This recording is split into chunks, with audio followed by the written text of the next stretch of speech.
Hello everyone, today we speak briefly of the early modern company, regiment, and battalion, and therefore the organic development of modern armies through the process of statal centralization, of military professionalization, and so in the general development of Western civilization, and this crucial phase of, in fact, in the history of warfare, but also a quite gradual one. As you know, I'm quite vocal about my complete, absolute, total rejection of any notion of military revolution of any kind.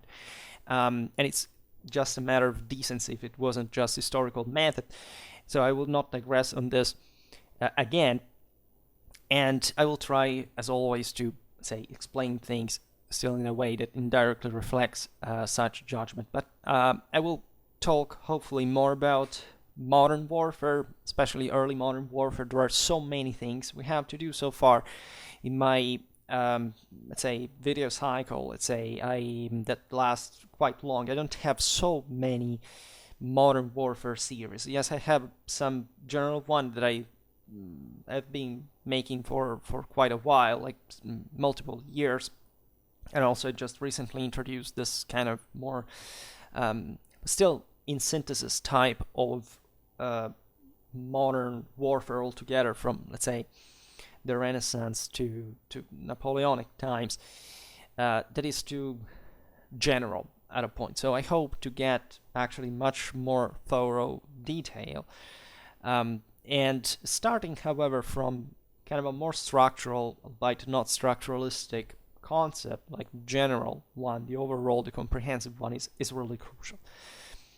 For anyone interested, I have a pretty hefty modern warfare playlist where I already addressed some organic problems, or referred to mostly the single kind of national or imperial armies that we covered in fact, in that series. So this is just really a brief concept about the companies mostly, and their collection in regiments and battalions.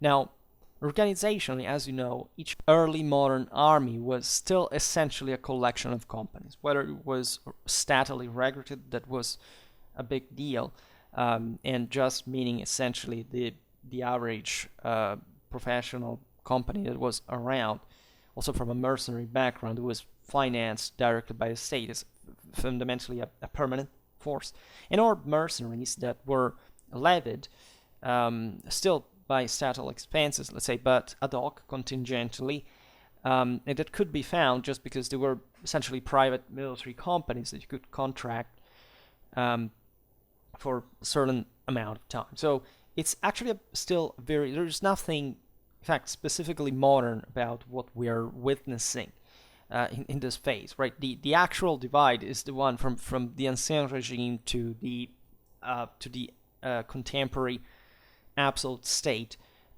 which even absolute monarchies, in fact, were not, right? They were all but absolute. So it's a much longer process that you cannot even properly identify what we call modernity, just as such. There is a contemporaneity there that makes really the difference. The Middle Ages there, and somewhere in between 1792 and 1918, 1919, and this is the real time frame that modernists have obscured because of their, in fact, awful prejudices and kind of world vision that still, ironically, is emerged during the Middle Ages, because in fact what we're looking here is the same medieval civilization was developing further on the same basis that it always had.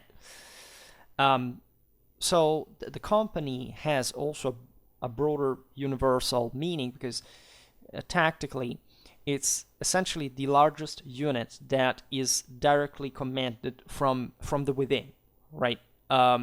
Which means that every action that the company takes is dictated by an officer that not just takes part in the fight, but knows basically all the men that are part of the company. This is literally a mental kind of properly standard capacity, right? You can't remember accurately the qualities of more than, say, a company-sized unit troops individually, right?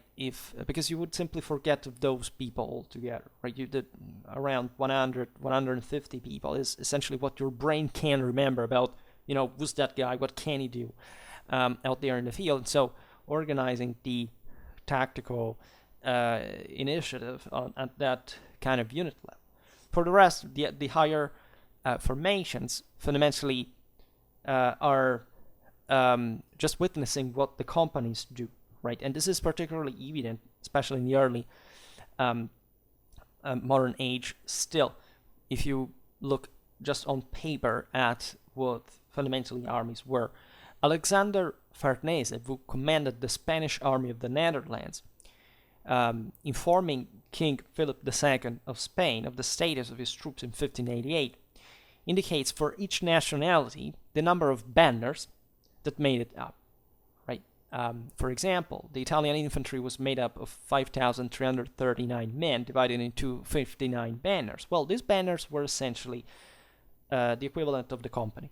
Right? Every company had its own banner, and generally speaking, men identify also by esprit de corps with the company most of the time. It's just like this can vary in size, but just make an example. The maniple, historical, right? It seems that that was something between 120, 160 men, in theory 200, right? That's the company size, right? And in fact, that unit is the one that eventually on the field, and also by certain, in fact, badges, forget about the banner itself, it's all the cult that revolves around that, is fundamentally the unit that men truly identify with, even before the cohort or the legion, that, as we will see now, was imitated by the same, famously enough, at least conceptually, by the various powers. We were talking the Spanish, the French, the Dutch in the early modern times. And just to exemplify this organic dimension, we look briefly at the Spanish army and the tercio specifically. The tercio would be, as we will see now, the equivalent of what would be known as the regiment later, right? So this unit already existed as such organically. The Spanish army in 1493 had initially a non-fixed number of companies, right, in the tercio. Cordoba, Gonzalo de Cordoba in Naples organized, however, the coronelias, so the equivalent of the regiments, commanded by a colonel that essentially was a field commander, and so its unit field command inspired by the Roman legions, as we have seen in multiple videos, especially about Maurice of Nassau, like, of course, medieval and modern warfare at that point were already dramatically more advanced than the ancient one for obvious reasons. However, in the Renaissance, the resuming of especially the scientific, kind of mathematical, classical, theoretical examples were sought over, in a way misunderstanding also properly the nature of ancient warfare that had, especially by Hellenic influence, that in part the Romans inherited by the early empire when they wrote their military treatises, in fixing like an idea of a kind of categorical, fixed, standard, permanent, uniform reality that never existed historically, not even today, right? There is no such thing like an army that is equal to another, a unit that is equal to another, even the same size. They're always different. They always have different men in number, in quality, in equipment, right? So everything evolves in warfare, like a chameleon, von Clausewitz says. So this was the case. But this early modern need for kind of a greater uniformity and clarity and reason stems from the necessities that larger bodies of troops, like the ones that were becoming available to the European states, reflects the need of a greater organizational capacity that had to be, say, fixed around some core elements, right? As we've seen in the video about the French, properly native French infantry of the Italian wars, so not the Swiss that were the majority in the French army, but probably the attempt by Francis I of providing France with the so-called, in fact, legions, because they were created like provincial regiments, as a matter of fact, that, however, quite ineffective for reasons that I discuss in that specific video. Also, the preeminence of French aristocracy and also heavy cavalry, even in a at least from within France, right, politically. And so that's what they call the Swiss, even in a moment where infantry was decisive. Of course, there is also the old prejudice for which we think that cavalry somewhat disappeared by the mid-16th century on the battlefield, just to come back later, but it had never properly been the case. Even at that time, cavalry was always important. They always charged, and yes, cavalry charges even against pikemen. It's normal. That has to do with the cohesion of the formation, right? Pikes were used uninterruptedly all over the history of warfare since that prehistory. So that's not the point. But today we don't talk tactics specifically. Well, speaking of Gonzalo de Cordoba, that, as you know, is the hands down the greatest commander in modern warfare, without any possible form of discussion, if it were only for the fact that he created it. But he established in this early tercio formation that each capitania should consist of 500 men, so on paper. So 200 pikemen, 200 sword and buckler men, and 100 arquebusiers with firearms, right? Modern warfare begins with these formations at the Battle of Cerignola against French cavalry. And the 10 mixed companies, meaning of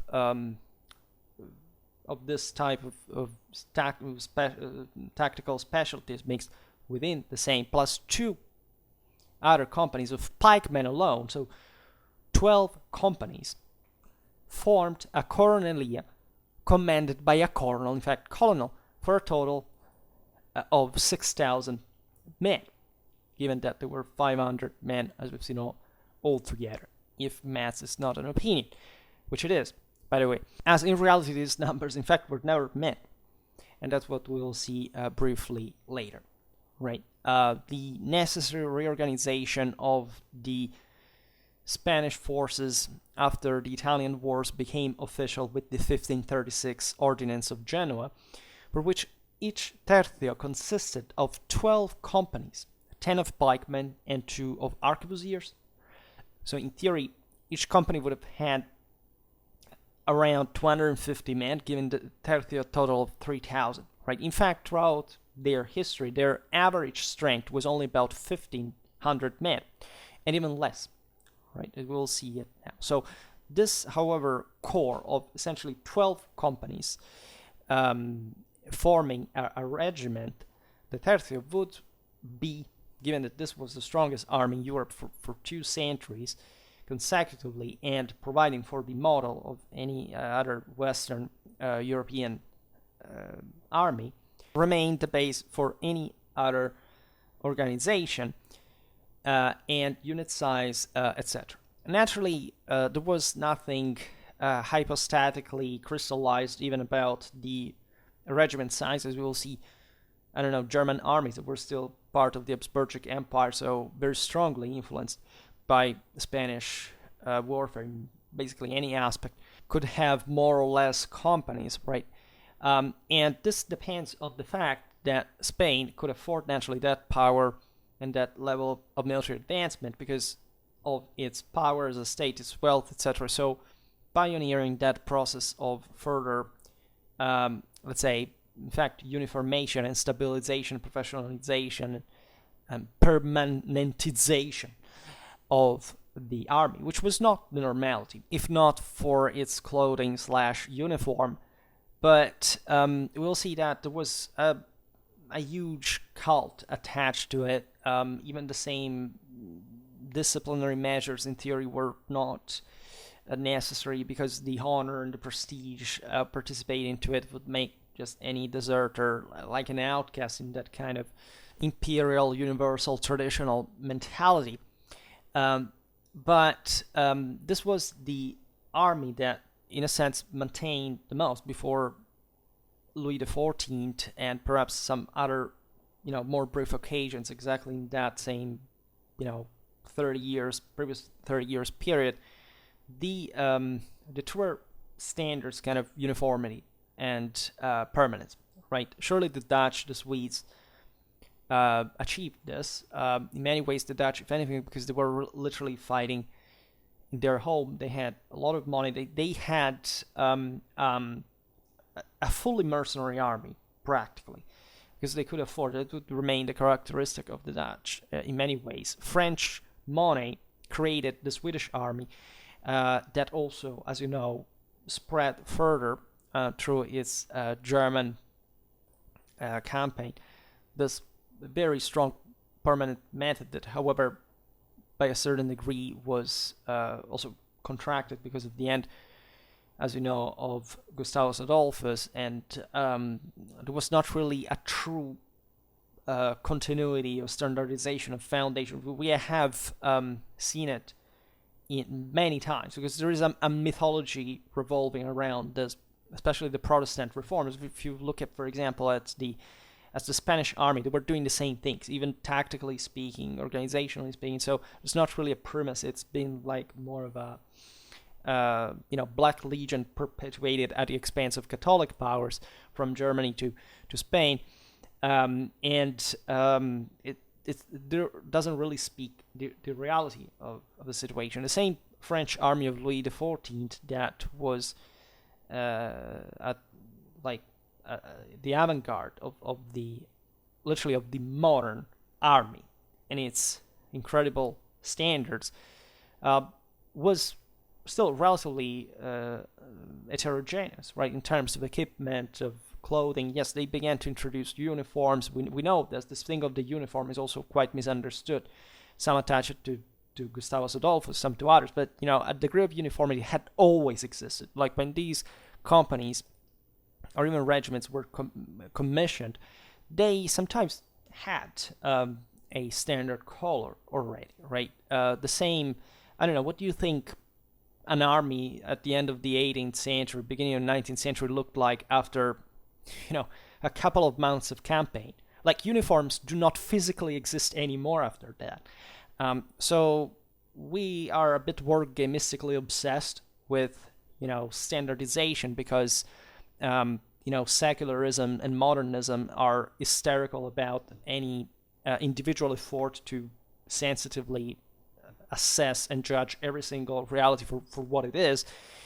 But this was not the point. The main point in all this is essentially how morally driven these forces are, and how that the military function they're going to carry out is going to shape them in the process, right? And the same goes for the tactical balance. For example, in 1567, the Duke of Alba added 15 musketeers to each company of shot, right? So in this gradual, as you know, spread of more and more powerful firearms that also posed new organizational problems, because in combat they didn't really fight attached to the actual pikemen of the same company, because they were brigaded in together with the other elements of that tactical specialty from the other companies. We will see it now.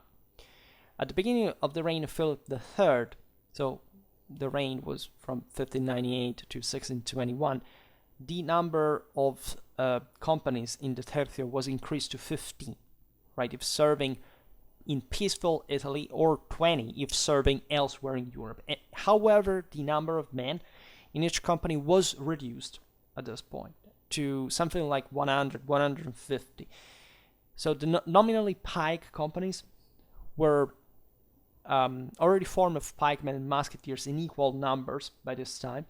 In 1632, further reforms standardized all tercios at 15 mixed companies, each to have 90 harquebusiers, 40 musketeers, and 60 pikemen. Right, so you know that at the beginning of the 17th century, firearms have surpassed pikes in the company and in the regiment and the army consequently. By the time of Philip IV, each tercio consisted still of 12 companies, totaling about 1,200 men. Right, so the standards had been reduced in a more realistic way to closer to the real organic that you could find mostly, in fact, in around 100 men. It could even fall under that, right? But the company on average were somewhat around that, despite, again, on paper, much higher, multiple times more numbers still at that point. And historically, and finally, on September the 28th, 1704, the same monarch ordered that the unit designation was to change from tercio to regiment, right?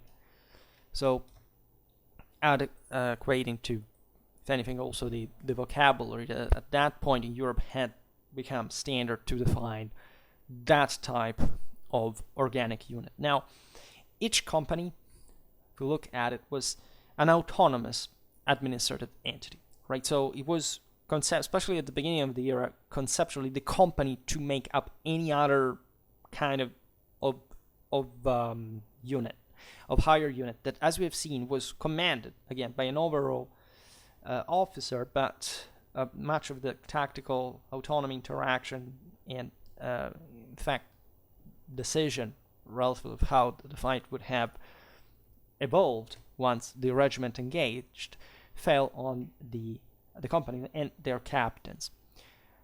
The captain also, as we've seen, there was a flag, essentially a banner, a number of men who, as we've seen, easily dropped to less than 100 men during a campaign, right? Albeit at the time of recruitment, the ordinances provided much more robust organic.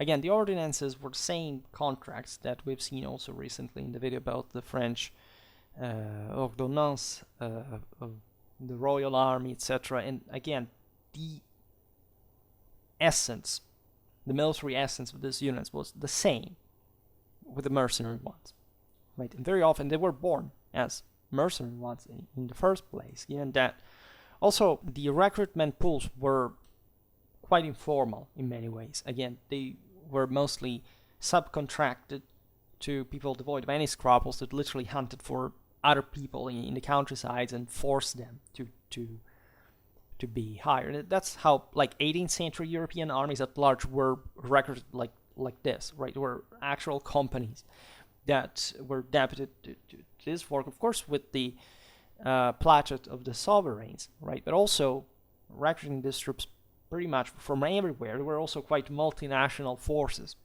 right? Coming from basically all over Europe. This depends also from, in the more civilized areas, this happened through some sort, in fact, of more equally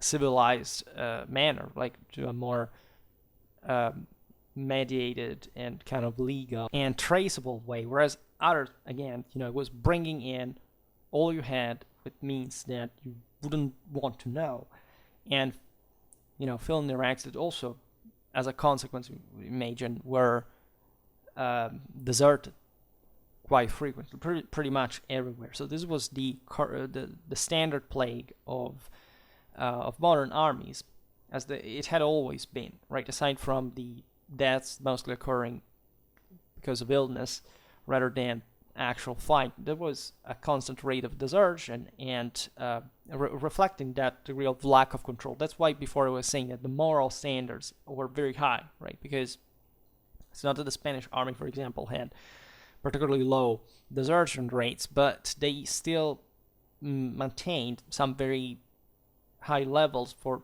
the average due to their role as a power. Like if you are a force that even just politically is going to melt away more easily, you're less you're less properly prone to serve it in the first place, and that's why war is just a great indicator to show who fights and what kind of moral strength they really have. And in any case, these people were brutal and savage, and this was also the consequence of the very often lack of in pay, right? Given that monarchies were at large indebted by a certain degree. And this is also the reason why we have seen it, for example, in the video about the Spanish Rogue, which is a fine piece of literature showing exactly that kind of, let's say, business of company contractors, right? The ranks were empty also because naturally the officers speculated on the commissions. So they received the money from the state, but for upkeeping a certain amount of troops and also fully equipped to, decent combat standards, but very often these were quite never met, for which the captains literally considered the companies as their own property. They were the entrepreneurs who had levied them, after all, and this didn't mean that they were also not directly involved. Very often they were veterans themselves. I mean, the finest armies of the time, the one of Wallenstein, for example, were commanded by veteran colonels, right? The various regiments at least, and also, the other officers normally were appointed also through this series of clientele relations. There was non-standard training, military experience, so military academies were just being born, and also the theoretical treaty production was just barely starting to have an actual positive influence on the art of war, right? By comforting, however, what was mostly learned from direct military experience. So on the battlefield, to create the composite formations that we were talking about above, so mostly is 10, 12 companies grouped in a regiment, we are looking at the origin of the so-called modern battalion, and the need for this larger tactical formation. So this was, as we will see, not even as big as the regiment. As a matter of fact, tactical battalions would end up to be some of regiments that were, however, even lower in strength than the regiment. It's a single regiment, so that tells you how depleted the ranks were. So it's also extremely complicated to reconstruct this from the sources, because we know quite little about how these groupings happen in practice, and also more importantly, how the various elements, especially that made up the companies internally in terms of tactical specialization, so pikemen, arquebusiers, musketeers later, were actually employed on the field. Because in terms of the broader formations, we have an idea, and that's why we can trace more, but still not without difficulties, what the evolution properly of tactics really took form as, and we will make other videos. I talked about the Dutch, the Swedes, already in detail, so if you're interested, I have playlists about there. You find everything in the Modern Warfare 1 in the first place. And as we have seen there, they were actually much more gradual and modest, and not even dramatically innovative changes that were simply occurring because of the specific level of experience and professionalism of given armies in given strategic theaters, that eventually didn't even left a trace within the same countries after those specific wars were over, right? So that's the mythology that I was talking about.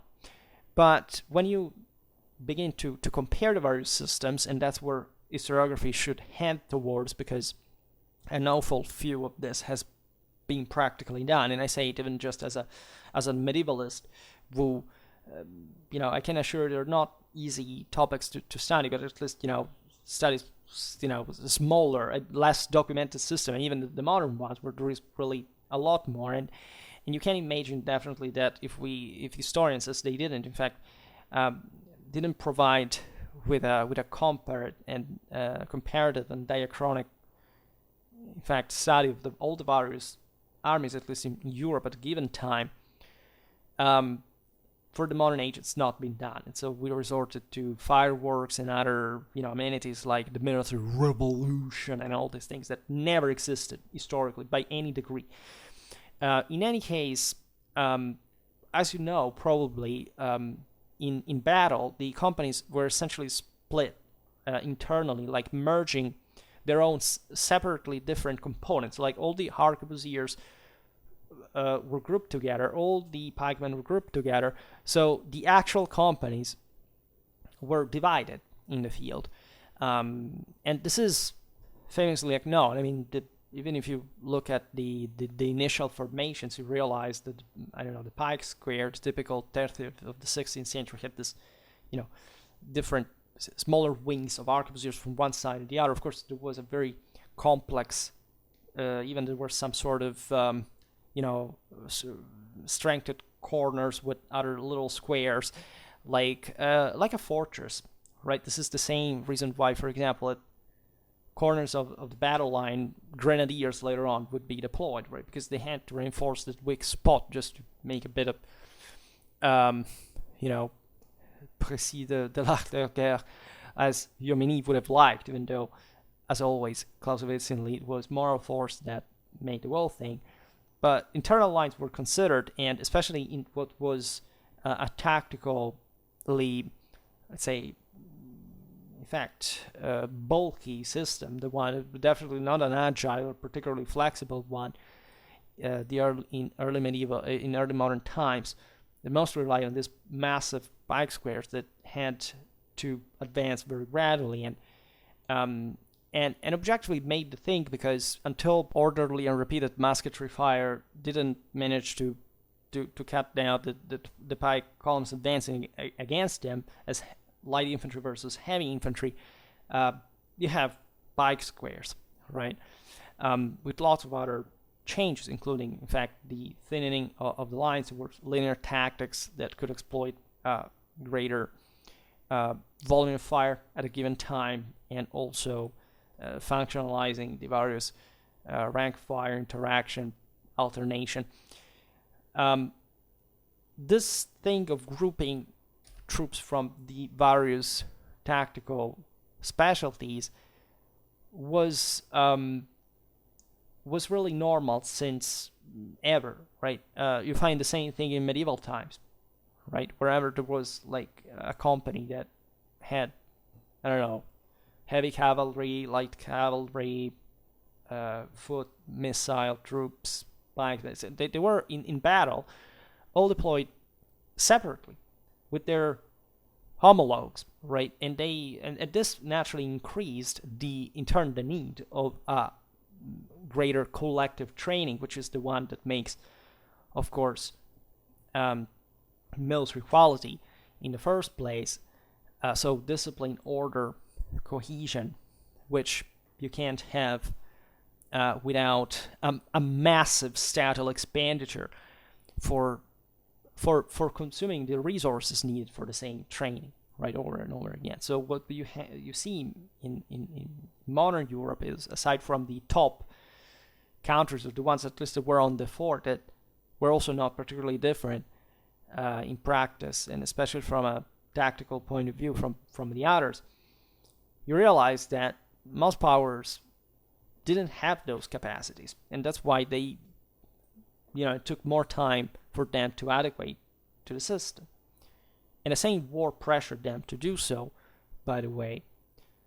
But regarding the split of the companies in battle, we have to remember that still, during the campaign, especially during the daily weary marches, encampments, and sieges, the companies continued to be the core operational unit, and not just the administrative one, which means that even though during the great battles, again, it was the norm to arrange troops in that other kind of more composite fashion, still the most common operation type entailed fundamentally a a company unity. That is to say, those arquebusiers, those pikemen in the company functioned for the habitual needs of tactical autonomy as a whole, right? As if they were the bigger armies on the great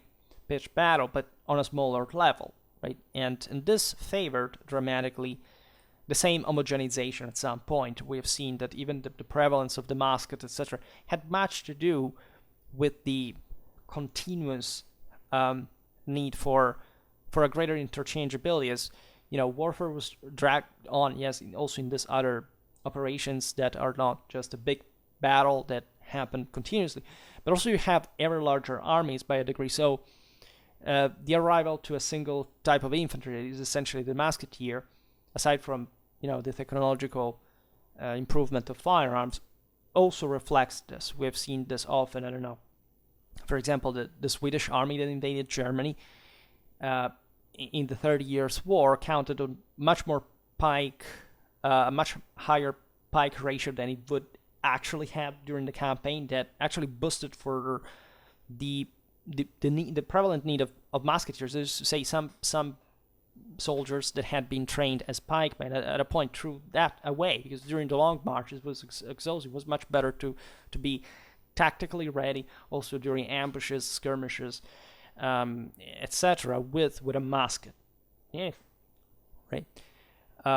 We can find pikemen even during the Napoleonic Wars still, right? So that's better than nothing if you have to offend in a collective training. But let's say also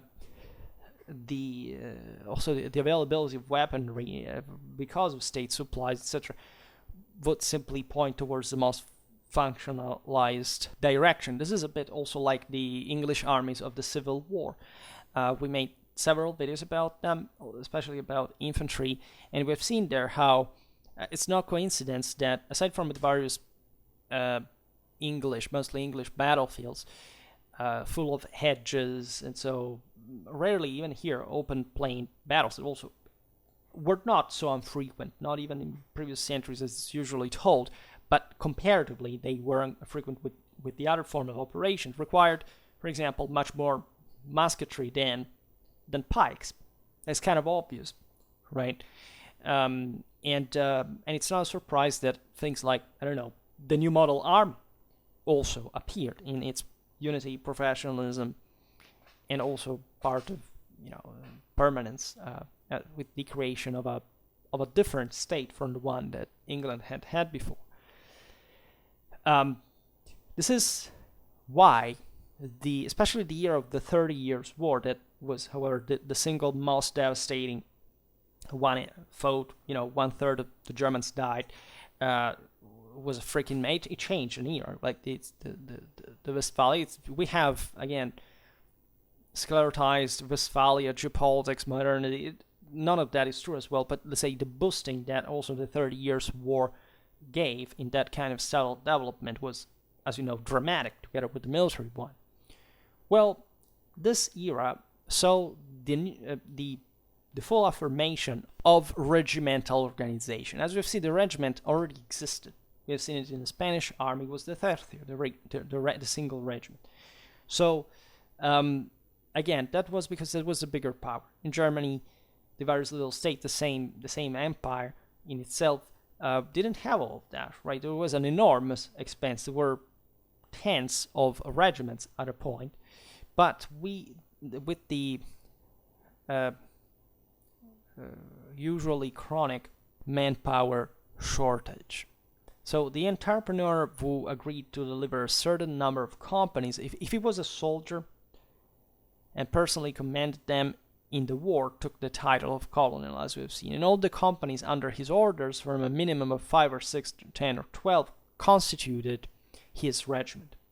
So we see that in Germany there were normally less companies per regiment proper. And this again mostly derived from the smaller nature of the German states, right?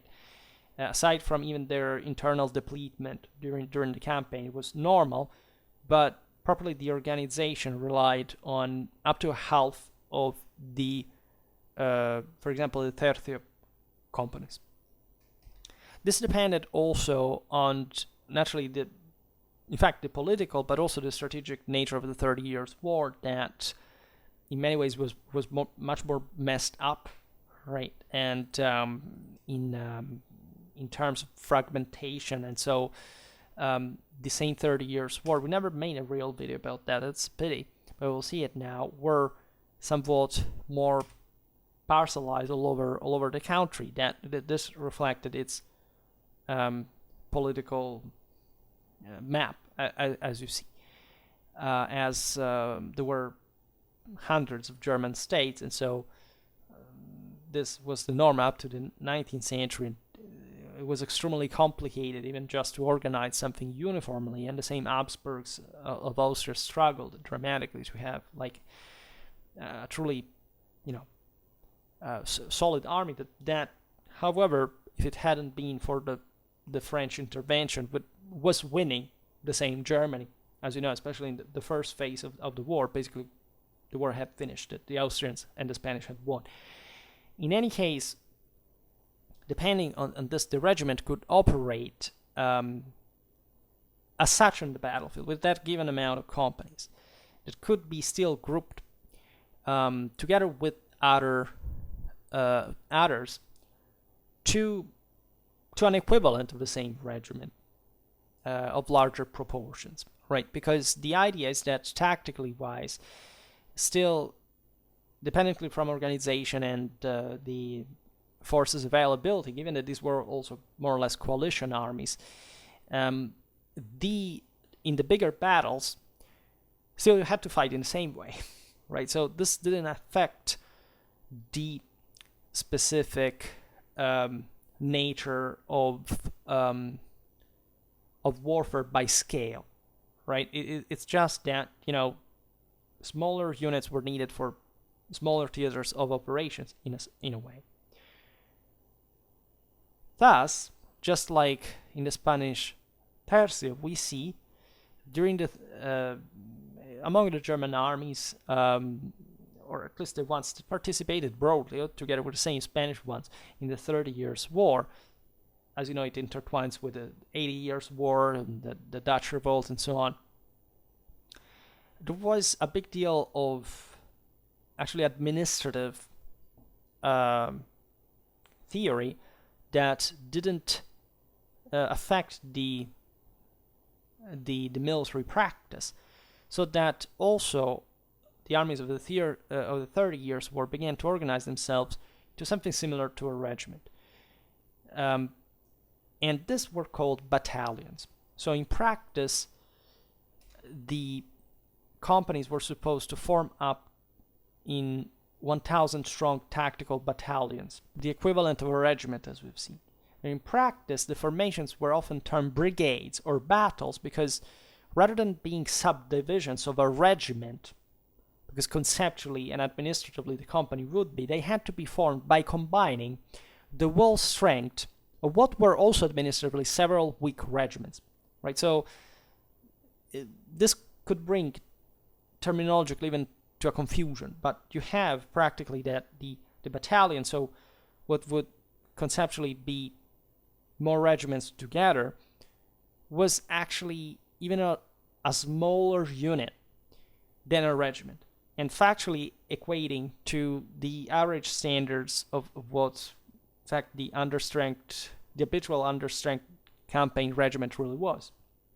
So not very different, as you understand, from the same tercio. And given that the imperial army, say, as we've seen, could have even up to kind of a half of the companies of a tercio, if you make the math more or less, you see that there is an equivalence between, say, half of these half of a tercio, say 2 battalions. Again, every army is different.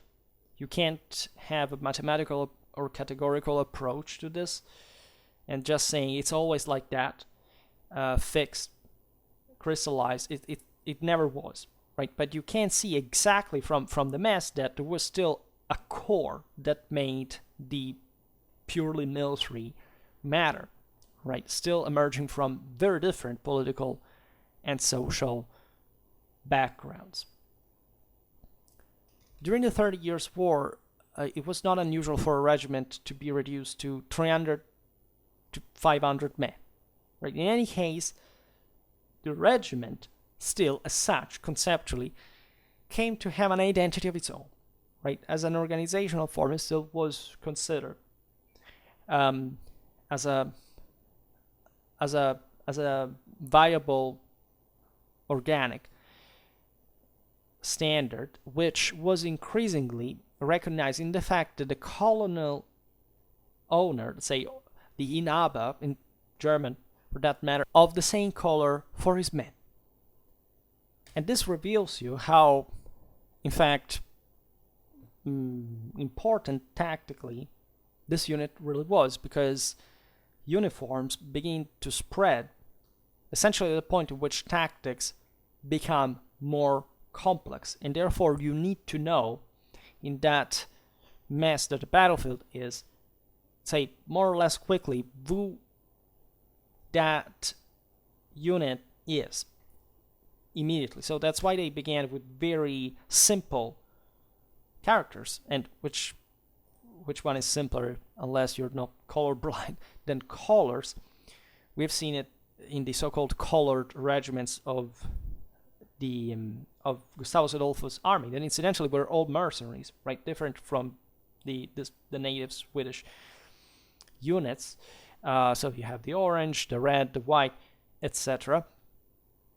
Because they literally look like, and they, unironically, they could even not look the same color. And the colors could be naturally of different. Let's say they could the same insignia could be of colors combinations, so that maybe you say white regiment and maybe they were yellow, I don't know, something like that. But as long as they were immediately recognizable at look, right, so that you knew more or less easily who they were. As we just said, uniformity was very far from the contemporary sense, where still actual absolute uniformity does not exist even, and uniforms simply disintegrate during the campaign. So it's mostly the insignia, right, the banners that in fact matter, but still, because the unit is at that point very relevant in its tactical role. Right, it's autonomous, it's had to take decision, it's the one that is roaming the more around, so that you need to know also as a colonel which company you're addressing, or even in a higher command which regiment you're addressing, in fact, in the first place. Right, so that had always existed. Again, if you look at the Middle Ages, this thing was already there by some degree. It's just that by the mid-17th century you have much more permanent, professional, stable dimension of these units, so that we also can document it in a satisfactory way for us to say, okay, well, this is when it kind of was that this homogeneity was affirmed to stay, right? Because permanent armies at that point would have rendered same regiments permanent. But we've seen it even in medieval armies. There were specific regiments could last for generations. We've seen it, I don't know, in Mamluk Egypt. We've seen it in many occasions, really. And again, these were essentially medieval armies, right? So these troops, as most of the times, were actually mercenaries. It's just Louis XIV that really creates the true first modern saddle army. It was made of French troops that were uniformed, standardized, and permanent along that pattern. Before that, again, it was the usual medieval mercenary company, plus lots of militias that just supported them in some different way, and also with a much wilder degree of heterogeneity. Cities, think about Danzig on the Baltic, they were very rich, by the way, because they were commercial centers, and they could also wear this flamboyant clothes, very colorful one. It was the Baroque fashion of the time.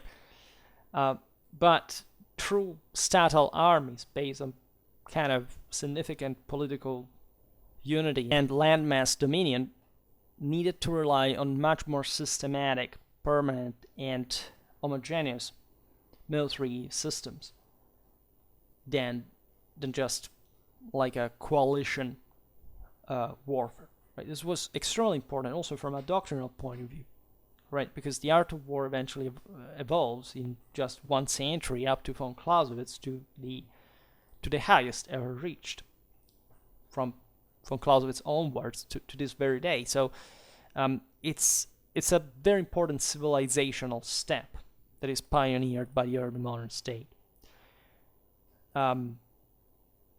Consider, however, as we were saying before, that at the close of a campaign or military season, usually before winter set in, mercenaries would be disbanded so that they would not have to be paid while no fighting was going on, and left without pay, many would form robber bands that terrorized the local populations.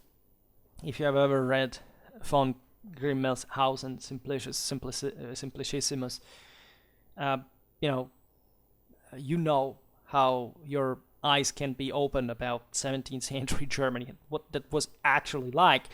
And you can find this kind of radical brutality by magnitudinal scale, not just the 30 Years' War, that is the I would say the princely example. But speaking of princes and sovereigns, look at what Louis XIV was doing with the so-called dragonnades on the Huguenot communities of France, about which I made a video. And that was a first step in parallel with the creation of military academies, permanent barracks that the French were starting to build statily and truly forming that solid,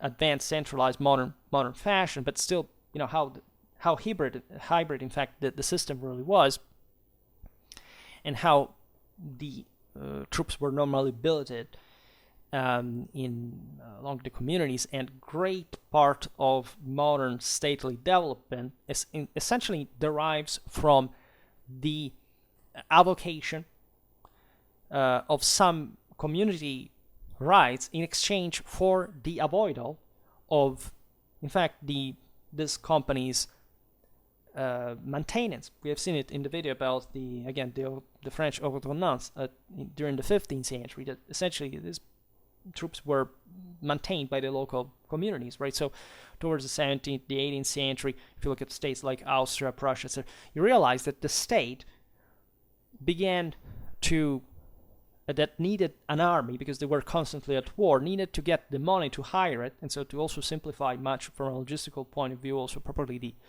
entire military administration, to, in fact, relieve the local communities from such burden in exchange for money. And so the modern state is arguably built on this mechanism, right? And that tells you how important war is in the creation of civilization, especially when it's it derives from a successful civilization, and not just a bunch of amateurs who think to make war without even understanding the basics of strategy. And that's why we should look with enormous respect at those times and really posing ourselves severe questions about even our contemporary accomplishments, so-called.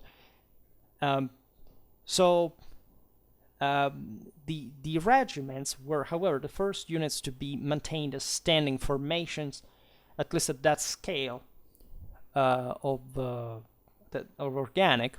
This is relevant again. Before it was the companies. Each company was billeted. Now it's the regiments who become so important. There are real armies under. I mean, there are thousands of men, and that start being, in fact, sheltered by the same state, paid, supplied. There is properly a staff that is starting to be educated in national military academies and so on. And as wars dragged on, naturally, and this is escalating rapidly. If somebody wants to find any military revolution Unironically, those who coined the term stop it to the age of Louis XIV. As if, there was a revolution between the 15th and the 17th century, and then what happened, in terms of warfare, and what happened with Louis XIV was just, that's kind of, there was no revolution. Like, under Louis XIV France, if there was an actual military revolution, like a literal booming by magnitudinal scale of military strategic, logistical, professional practice was exactly then, you could have made this entire bullshit of the revolution actually happening there, instead that in centuries that took, in fact, all the time to come from pikemen to musketeers, right, which took centuries, right? So where's the revolution, or why is this an inversion of trend, which wasn't at all, because it was still an aristocratic regime doing the same thing that was doing also in the previous centuries? It's something that really escapes our mind, if it weren't for the fact that we should be perfectly aware that modernism and secularism are objectively one of the most single powerful sources of stupidity and cultural denial and moral illiteracy in the history of mankind, to the point to rape history by this degree as well. So look at what actually happened, not at materialism, at numbers, at technologies, and all this bullshit that you have fed people with, thinking that they are the most important thing, but the radically principal aspect is moral forces, right? And all great civilizational accomplishment in the history of mankind are achieved by the great powers pushed by their force, right? So that's the thing, right? And therefore you can measure whether they're able in doing something or not. And that's why I was referring to that before as well, because it seems that, in fact, the country is emerging from more secularistic, atheistic realities. Think about the post-socialist wars are the most civilizationally incapable, as a matter of fact. And it's not a surprise, right? If you don't even know how to make war, after an entire civilization of warfare, fundamentally there's something severely wrong, right? And not that war is easy, but at least it should be done with the competence of an adult human being. In any case, when the practice of maintaining regiments began when, during the bad season, with campaigns, in fact, could start lasting years, because this also exceeds seasonalism that was still, given numerically the prominent parts also of militia troops that participated in the army, a thing, like instead a multi-year thing. And so the winter quarters would serve to allocate regiments, sometimes properly next to the front line, and upkeeping them at state expense. But not only, this happened within the country itself. So this triggers, among the other things, the same origin of the uniform, which, as we will see in another video, however we discussed already by several degrees. I made properly a playlist called something like Clothes, Uniforms, Heraldry, right? I also split it at some point because to be more specific, but you will find that we talk about flags, clothes, uniforms, and more, about every army, as a matter of fact,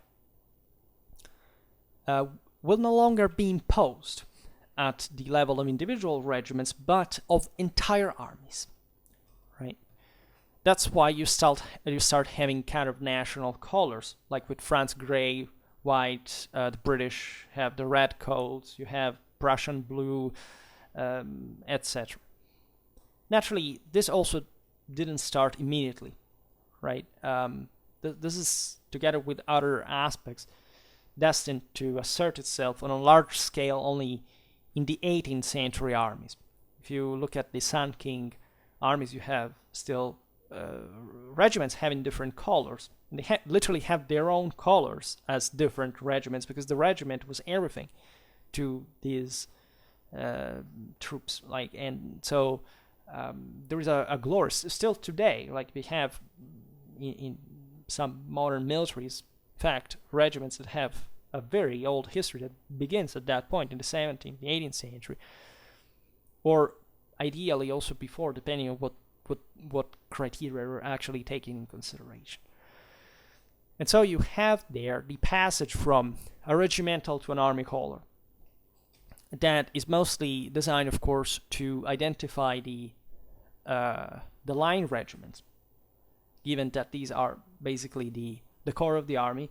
Numerically, there are just musketeers, and so the more state produces and the more they send into the mid grinder, you have this kilometric linear tactics of tens of thousands of men. They're all colored as line infantry like that, and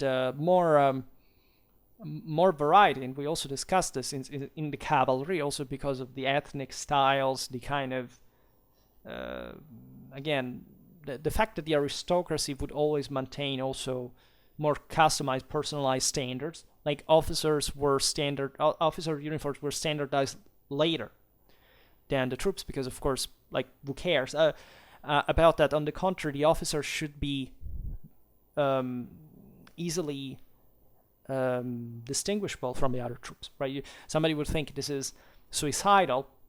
Well, today we don't have it anymore. In fact, or at least, there are still ways to immediately see who's who there. But let's say before the rifle barrel, the officer recognizability was more convenient for the unit than, in fact, the risk of being shot down. Because, and in fact, officers were normally just very cockily dressed normally, and that in the past the commander had to be visible also, because if he's down, or just temporarily, even maybe if he's unhorsed, not killed, there is panic among the troops that don't see him anymore, also because they have to mostly rely on him, where battles were fought also in more individualistic way.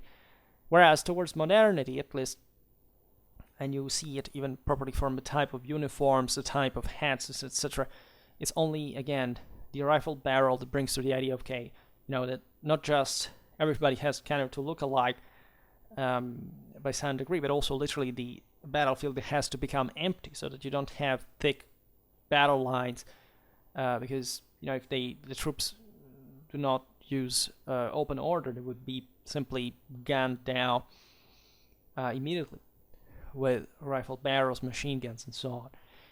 So at the time, such let's say individualistic ethics was still there, especially among the commanders, that objectively had to distinguish themselves to compete with one another. I made a video also about the 18th century French officers' appointment mechanism that is quite instructive in that sense, just to know who actually had the burden of the state through military competence. It was just mostly the petty nobility, right? So it was still the true military elite, that those were really kept fighting and were also more traditional and honorable on the field, that really even this larger states and the masses that eventually began to be heading them after that, were really resting on, right? And in that case, especially, France had a hell of a military tradition, the most important one in terrestrial force and as a continental, hegemonic continental power at that point. In any case, we see a form of standardization in every field. In training, the idea that soldiers should not only know how to use their own weapons, but also be able to maneuver all together, mechanically performing previously tried exercises. So that homogeneity, that uniformity, reflects such necessity. You can be more regimentally distinguished if the regiments really can do kind of very autonomous maneuvers, like it could be still the pike squares and the musketeers and their all around in a very kind of checkerboard formation on the battlefield, where lots of things could happen in very odd ways, let's say. But in linear tactics, again, that battle line has to be the battle line, right? Hopefully they can't break it multiple times at a time in advancing, but that's mostly what they have to do, right? They don't have to even reason more individually. And that's why collective and properly discipline increases brutal, because we have to obey orders. as a soldier, you just have to be under musketry fire, and even for hours, seeing people dying all around you and not posing yourself any question, because any of these questions is perfectly useless and nobody cares about it, and it's completely worthless. All you have to do is having the balls of standing there doing what your commanders tell you to do. Also because these were the scum, like there was the time we've seen very often, the people, very often very diseased background, etc. They were not properly meant to have any other form of competence, right? Just the officers had, and the hierarchies had, and of course the big minds that start appearing also, because for the first time armies have these dramatic capacities. There have always been Hannibals and Napoleons throughout all warfare. It's just that with a medieval army you cannot prove that. Like with a tribal army you cannot prove that, because simply you don't have the means of doing that, at least by a certain degree. I mean, certain medieval armies were really something. But generally speaking, that's also how warfare creates its own examples, right? And it would be very interesting to digress also on how, from the 19th and 20th century, the disgregation of the hierarchy has also significantly crippled that idea of commander that we had, right? And so only great minds, like, I don't know, Eisenhower, definitely the greatest commander in the 20th century, like, could have even the operationally scaled opportunity to prove such gigantic capacities on such large systems, in fact. And okay, let's not digress further, but we have seen that also in other videos between the 16th and the 17th centuries, that the first manuals that teach military exercise begin to be printed. Some of them are very idealistic. They're just a geometrical divertissement. They don't have, we know it, even any proper practical applicability. They talk about the handling of the pike and musket, the movements of companies and battalions. Again, everything is reduced to this mechanical scheme. But in reality, each colonel was still free to let his men adopt the system he preferred, that he was just adequating to by the vicissitudes of war, not because they read a treaty. Like, if anything, these treaties were, the theoretical confusion, because at that point nobody had ever written them. Like, literally, there had never been that degree of military complexity and treatises essentially dealing with it for a positive application of the same. So it's normal that these people would write these manuals, but they wouldn't have much of an adherence to the actual military reality, even when they were written by the same commanders. But this is very important to understand, because also as an approach to these manuals as sources, you cannot properly take it as a standard. That's why that mythology is being born, right? The only way you have to understand anything from a military historical point of view is to be competent about the actual sources of battle accounts and knowing how to study and research in them, knowing where they are, where you can find them, who wrote them, in which context, translating the original language, comparing it among one another. That means to understand warfare. Without that, it's pure wishful thinking for anyone, right? And a very few people can do this, right? So it's very easy to be tricked into thinking to have a military historical expertise, which is said you don't, right? And so it's extremely complicated. And I can't tell you again, because I even deal with more simple backgrounds than this one, and that's, and those are massively complicated. There are different complications from that, for example, do not exist in these times anymore, but let's say the same size. Again, the scale of, if anything, just the availability of sources can be more confusing. And again, historiography has not studied for this specific reason modern contemporary warfare better than it did ancient and medieval one, right? I suspect this deeply, that not just the modern and contemporary military expertise is by a certain degree unattainable, because who can study all the sources about the Vietnam War? Nobody. Not even if they studied it in a lifetime. It's impossible. Nobody can do it physically. It would take several lives at best just to be introduced to the war. But that ancient and medieval military history experts are very often more aware of the complexity because they are exposed to a simple enough degree of complexity to investigate comprehensively, and thus realizing just by that degree how difficult it is and how much more habituated to theory, to positive theory you should be, rather than fixating just on kind of direct evidence. Because very often modern contemporary historiography does this, right? It says, okay, let's pick a tiny bit of anything and say, oh, this source says this, so that's basically it, right? It's very easy to do it because especially, it's easier to find new sources, and so publishing them in the first place, giving some scientific work to them in your academic accomplishment, and that actually doesn't take any effort compared to instead understanding even sources, fewer sources, but have been even more studied for a very long time, but that still conceptually have not been interpreted correctly. So military historical method is brutally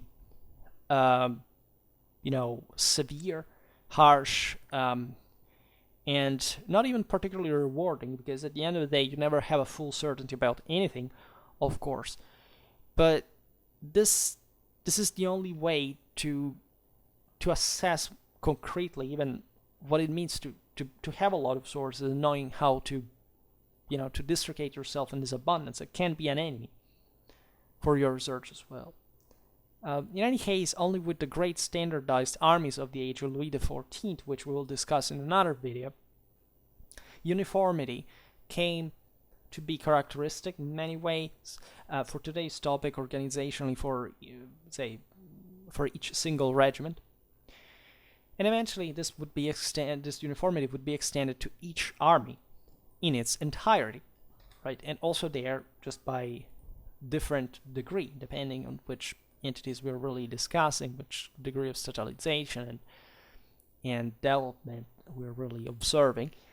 And again, this is with warfare the same thing, because the difference between abstract speculation and practical and positive theory is that and in warfare is so crucial, and that the Clausewitzian theory really teaches, is that in war you have to win.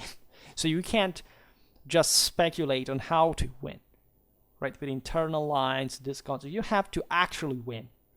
And so the larger the power you have, and the greater the test you have, but also the greater quality you need. So also this for people that today speak of decentralization, of the disintegration of civilization as if it was a conservative value. It's absolutely not. If you're not a large power that has a unitary display of the same that is functionally used, you cannot claim any quality culturally, personally, morally, right? And the fact that this power is difficult to wield, so that the elites are not able to use it anymore, has nothing to do with the disintegration of the same. That's why the alt-right and ethno-nationalism is the same with socialism. I mean, as I was saying before, National Socialism is always everywhere. Communism is National Socialism. Nazism, of course, is literally nationalism and socialism in the absolute meaning of it. At the same time, always. And so what we're just witnessing is a bunch of fourth estaters who claim that are allegedly special because they're conservatives. And of course, liberals are terrible in the worst way, actually. But still, the average conservatism is worthless exactly because it buys these ideas. And the reason is because it doesn't study military history. It doesn't have a strategic culture, or education, or none of that. And of course, this makes them politically, culturally, and also scientifically literate to the point they don't know how to fight a war, or what that even means, right? Isolationism, for example, is one of the first symptoms of strict civilizational underdevelopment. And we are seeing this regression, this iconoclasm, not surprisingly, from everywhere. It's from the left and from the right. You think the right wants to build? It doesn't, because it's mostly alt-right, that is literally left, as the same name fully clarifies. And that's what we're going against. Whereas the only civilizational, personal, moral value stands in elite, imperial quality. The capacity of waging power successfully and controlling, because you cannot do that but with people's consensus. And all the most wicked forms of authoritarian, dictatorial, totalitarian regimes collapse because of that. Right? Because they cannot last. Right? There's no such thing like the control of the minds, like the terrible corporations that create scam. People are poisoned, they are hallucinated. It's just people who suck. You have to just understand that on average, who buys this very concept just lives under a superstition, which is the exact indicator of their complete worthlessness, and actually of the fact that they do deserve, if anything, to be exploited by others, right? Because they want that, right? Through this bullshit ideas, because they're too stupid just to have more complex developed thinking. Military theory is the opposite of it, and unsurprisingly enough, that's also why most of the videos that are watched on Schwerpunkt are just essentially like migration era, kind of ethnically, nationally biased things, and what the most complex civilizational ones are just, nobody gives a shit about that. Well, that's obvious. It's today's illness, and we have to cure it, hopefully. So that also, by launching this messages, I will hopefully begin to stimulate some reaction, and it has to hurt, it has to burn, and it has properly to objectivize the utter degree of irresponsibility and of lie. It just the reason why I talk about this in a modern warfare video is, again, I made lots of videos about modern warfare. What are the only ones for which a kid appears for just once on my channel and disappears by saying a lot of bullshit? The ones, again, about the mythology of, this great commander is from my country, so, did you know about him? I make a freaking 2 hours video on it. Have you ever listened? No.